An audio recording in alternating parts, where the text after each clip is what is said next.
हरिः ओम्। अस्मद्गुरुसमारम्भां यदिकेसरमध्यमां लक्ष्मीवल्लभपर्यन्तां वन्दे गुरुपरम्परां।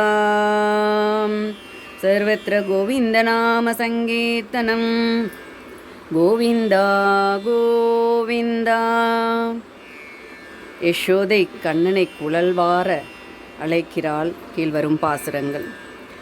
திண்ணக்களத்தில் திரை உரி மேல் வைத்த வெண்ணெய் விழுங்கி விரைய உறங்கிடும் அண்ணல் அமரர் பெருமானை ஆயர்தம் கண்ணனை வந்து குழல்வாராய் அக்காக்காய். கார்முகில் வண்ணன் குழல்வாராய் அக்காக்காய். காக்கையை அழைக்கிறாள் யசோதை. எப்படி?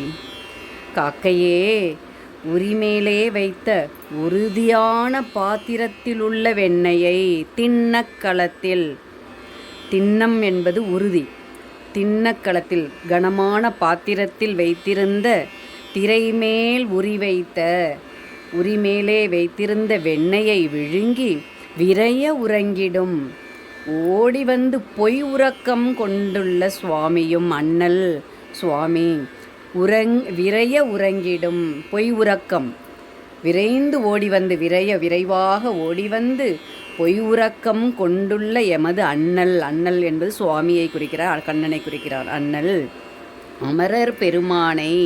அமரர் பெருமானை நித்திய சூரிகளுக்கு தலைவனுமான ஆயர்களுக்கு கண் போன்றவன் ஆயர்தம் கண்ணனை, ஆயர்களுக்கு ஆயர்குல பெண்களுக்கு கண் போன்றவனுமான இவனுக்கு கூந்தல் வாராய் வந்து குழல்வாராய்,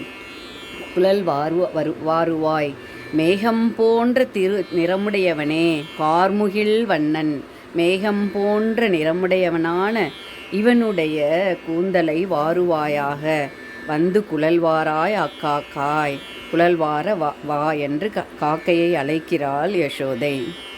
பள்ளத்தில் மேயும் பறவை உருக்கொண்டு கள்ள அசுரன் வருவானை தான் கண்டு புல் இது என்று பொது கோவாய் கீண்டிட்ட பிள்ளையை வந்து குழல்வாராய் அக்காக்காய்.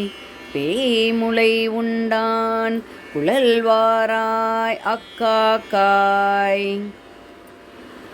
காக்கையே, நீர்நிலைகளில் இறை தேடி திரியும் கொக்கு என்ற பறவையின் வடிவில் வந்த அசுரனை உருக்கொண்டு கள்ள அசுரன்.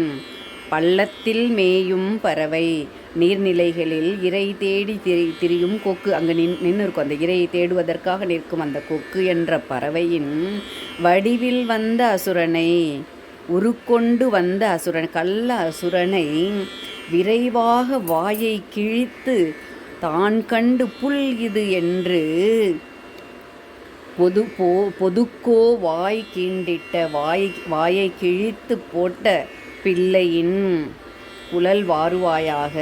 பேய்முலை உண்டானை, பேய் வடிவில் வந்த பூதனையுடைய பாலை உண்ட இவனுக்கு குழல் வாருவாய், குழல்வார வா காக்கையே என்று யசோதை அழைக்கிறாள்.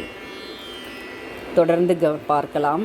சர்வத்திர கோவிந்த நாம சங்கீர்த்தனம் கோவிந்தா கோவிந்தா. ஹரி ஓம்.